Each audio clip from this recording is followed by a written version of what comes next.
аэропорту, значит, вы уж меня извините, в туалете поймаем и в сортире их замочим, в конце концов. Все, вопрос закрыт окончательно.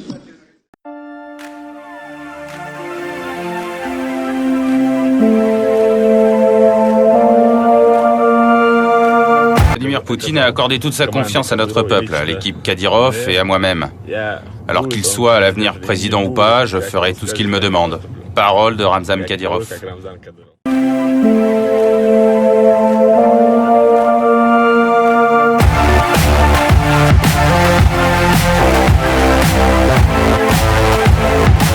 Août 2008, l'armée géorgienne attaque l'Ossétie du Sud, une province séparatiste. Dès le lendemain, la Russie réplique et repousse rapidement l'offensive.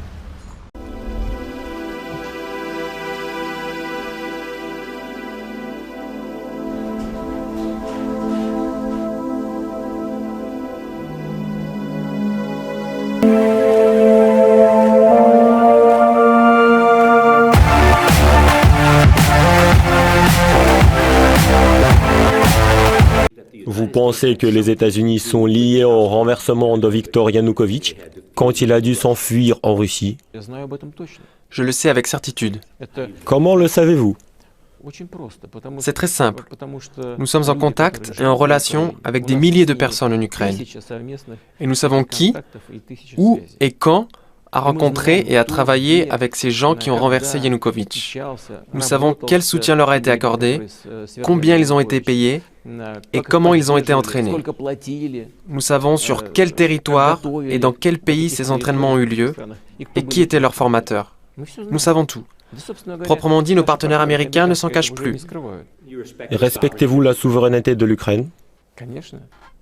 Bien sûr, mais nous voudrions que les autres pays respectent également la souveraineté des autres États, y compris de l'Ukraine. Respecter la souveraineté veut dire ne pas admettre de coup d'État, d'actions anticonstitutionnelles et de renversement illégal d'un pouvoir légitime.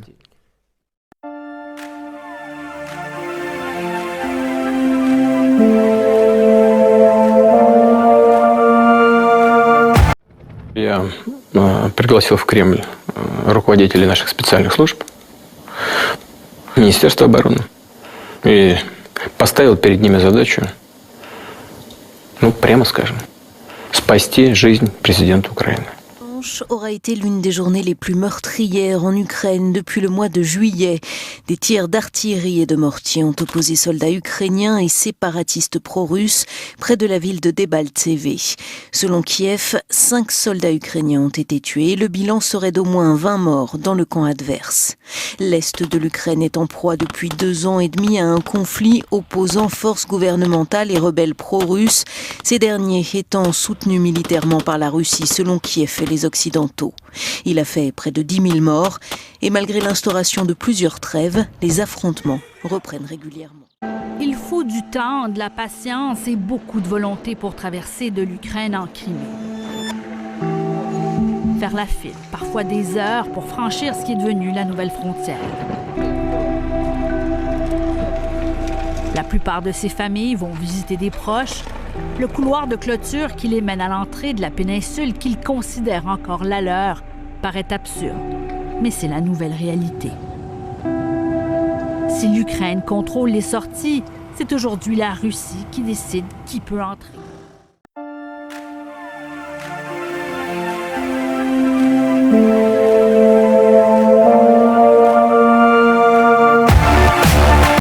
J'ai déjà dit 2 fois pendant notre conversation, et je peux le répéter à nouveau, que nous accordons un soutien au pouvoir légitime de la Syrie. De plus, je suis profondément convaincu qu'en agissant dans un autre sens, celui de la destruction du pouvoir légitime, nous pouvons provoquer une situation similaire à celle qu'on observe actuellement dans d'autres pays de la région ou d'autres régions du monde, en Libye par exemple, où toutes les institutions étatiques se sont désintégrées. Malheureusement, on observe la même situation en Irak. Il n'y a pas d'autre solution au problème syrien que celle du renforcement des structures étatiques légales existantes en les aidant à combattre le terrorisme, ce qui doit, bien sûr, être accompagné d'un encouragement au dialogue positif avec la partie non radicalisée de l'opposition et à l'application de réformes politiques.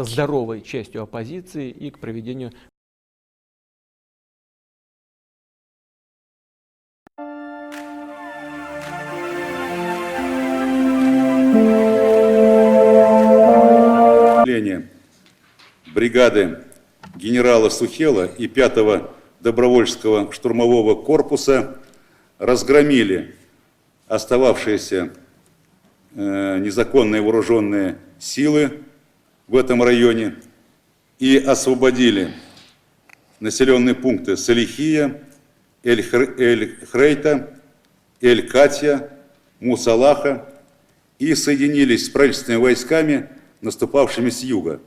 Таким образом, на сегодняшний день территории подконтрольной ИГИЛ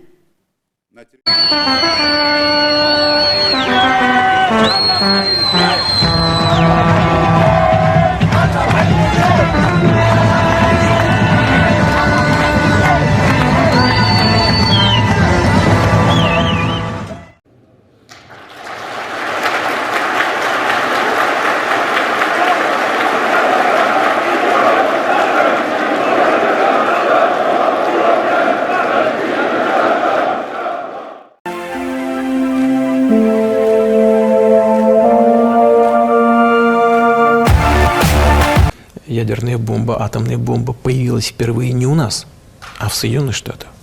Это первое. Второе. Мы никогда не применяли ядерного оружия.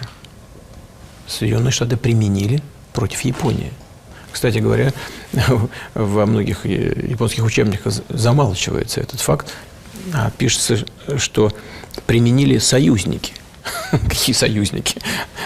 Советский Союз был союзником Соединенных Штатов, но нас никто в известность даже об этом не поставил. Да и необходимости, как многие эксперты считают, не было никакой. Штаты это сделали. Где гарантии, что это не повторится? Это второе. Третье. Не мы являемся только ядерными державами. Ядерные державы.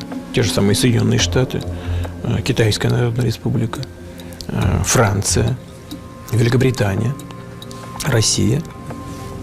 5 основных стран. Но есть еще непризнанные международным сообществом ядерные державы. Это Индия, Пакистан, Израиль. Поэтому здесь мы, что называется, не одиноки. Если у этих стран, у всех есть такой вид оружия, то почему Россия его не должна иметь? Что же касается непосредственно вот этой темы, она, конечно, очень важная, чрезвычайно чувствительная. Но хочу вам сказать, и хочу, чтобы об этом узнали и у нас, и за рубежом. Ведь наши планы применения, надеюсь, что этого никогда не будет, но теоретические планы применения – это так называемый ответно-встречный удар. Что это значит? Это значит, что решение о применении ядерного оружия может быть принято только в том случае, если наша система предупреждения ракетного нападения зафиксировала не только старт ракет, но и дала точный прогноз и траектории полетов, и время падения головных частей на территорию Российской Федерации. Это называется ответно-встречный удар. То есть, если кем-то принято решение уничтожить Россию, тогда у нас возникает законное право ответить. Да, для человечества это будет глобальная катастрофа. Для мира будет глобальная катастрофа.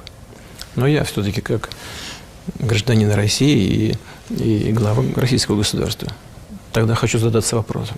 А зачем нам такой мир, если там не будет России?